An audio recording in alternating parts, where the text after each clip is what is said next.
आपकी बेटी की शादी है और उसके लिए खिदमत इंसानियत फाउंडेशन की तरफ से ये एक छोटा सा तोहफा है 20,000 रुपये। तो ये आप उस बच्ची के सर पे हाथ रखिएगा हमारी तरफ से, और उसको ये आप काउंट कर लें 20,000 रुपये, तो उनको आप दीजिएगा।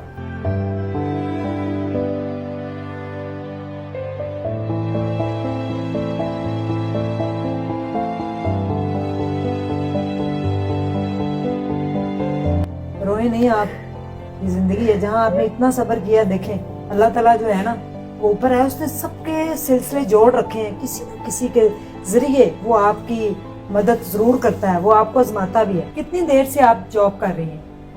4 साल। 4 साल से। क्या जॉब है आपकी? अगर हम ड्यूटी करते हैं हॉस्पिटल में। अच्छा, आप हॉस्पिटल में यानी कि गार्ड की ड्यूटी करती हैं, ठीक है। हस्बैंड को क्या हुआ था? उनको हार्ट अटैक हुआ।